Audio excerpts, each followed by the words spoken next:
Whether you trace it to New York's South Bronx or the villages of West Africa, hip hop has become the voice of a generation demanding to be heard.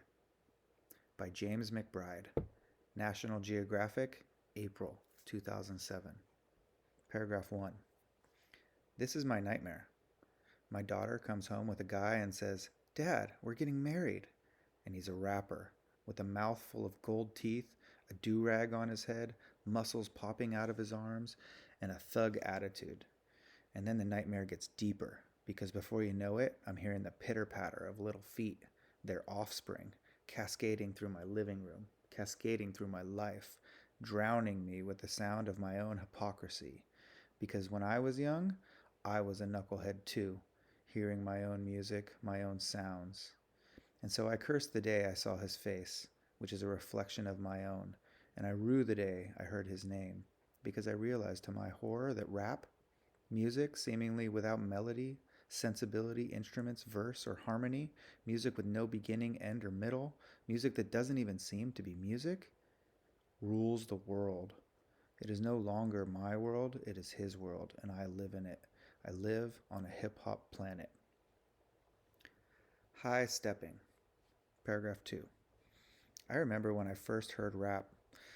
I was standing in the kitchen at a party in Harlem. It was 1980. A friend of mine named Bill had just gone on the blink. He slapped a guy, a total stranger, in the face right in front of me. I can't remember why.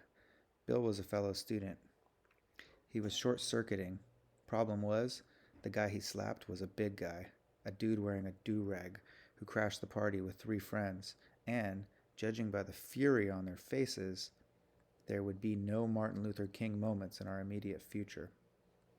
Paragraph 3. There were no white people in the room, though I confess I wish there had been, if only to hide the paleness of my own frightened face. We were black and Latino students about to graduate from Columbia University's journalism school, having learned the who's, what's, where's, when's, and why's of American reporting.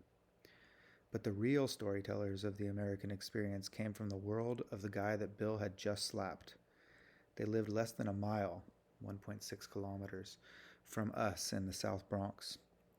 They had no journalism degrees, no money, no credibility. What they did have, however, was talent. Paragraph 4. Earlier that night, somebody tossed a record on the turntable, which sent my fellow students stumbling onto the dance floor, howling with delight, and made me, a jazz lover, cringe. It sounded like a broken record. It was a version of an old hit record called Good Times. The same 4 bars looped over and over. And on top of this loop, a kid spouted a rhyme about he was the best disc jockey in the world. It was called Rapper's Delight. I thought it was the most ridiculous thing I'd ever heard. More ridiculous than Bill slapping that stranger. Paragraph 5. Bill survived that evening, but in many ways I did not. For the next 26 years, I high-stepped past that music the way you step over a crack in the sidewalk. I heard it pounding out of cars and alleyways, from Paris to Abidjan, yet I never listened. It came rumbling out of boomboxes from Johannesburg to Osaka, yet I pretended not to hear. I must have strolled past the corner of St. James Place and Fulton Street in my native Brooklyn, where a fat kid named Christopher Wallace, aka Biggie Smalls, stood amusing his friends with rhyme 100 times, yet I barely noticed. I high-stepped away from that music for 26 years because it was everything I thought it was, and more than I ever dreamed it would be, but mostly because it held everything I wanted to leave behind. Paragraph 6. In doing so, I missed the most important cultural event in my lifetime. Paragraph 7. Not since the advent of swing jazz in the 1930s has an American music exploded across the world with such overwhelming force. Not since the Beatles invaded America and Elvis packed up his blue suede shoes has a music crashed against the world with such outrage. This defiant culture of song, graffiti, and dance, collectively known as hip-hop, has ripped popular music from its moorings in every society it has permeated. In Brazil, rap rivals samba in popularity. In China, teens spray paint graffiti on the Great Wall.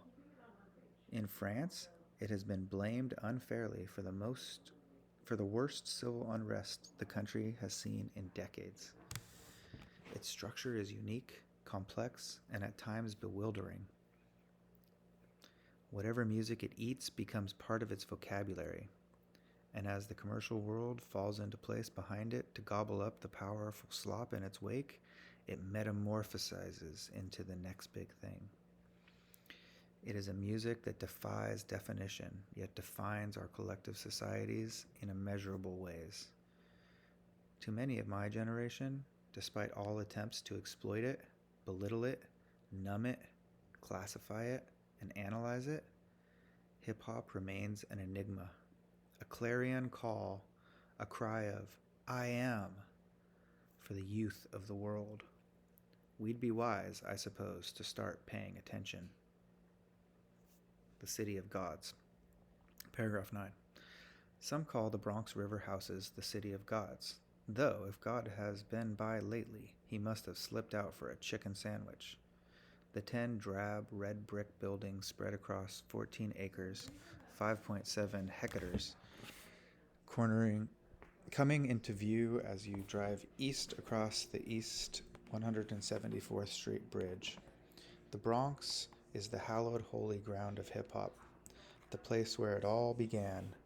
Visitors take tours through this neighborhood now, care of a handful of 40-ish old-timers who point out the high and low spots of hip-hop's birthplace. Paragraph 10. It is a telling metaphor for the state of America's racial landscape that you need a permit to hold a party in the same parks and playgrounds that produce the music that changed the world. The rap artists come and go, but the conditions that produce them linger. 40% of New York City's black males are jobless. 1 in 3 black males born in 2001 will end up in prison.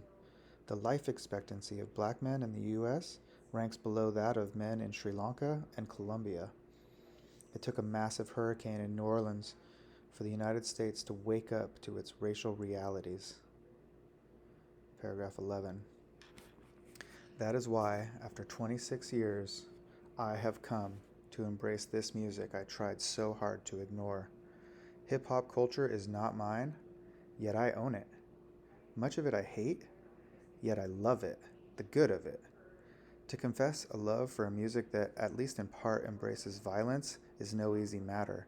But then again, our national anthem talks about bombs bursting in air, and I love that song too. At its best, hip-hop lays bare the empty moral cupboard that is our generation's legacy. The music that once made visible the inner culture of America's greatest social problem, its legacy of slavery, has taken the dream deferred to a global scale. Today, 2% of the Earth's adult population, owns more than 50% of its household wealth, and indigenous cultures are swallowed with the rapidity of a teenager gobbling a bag of potato chips. The music is calling. Over the years, the instruments change, but the message is the same. The drums are pounding out a warning.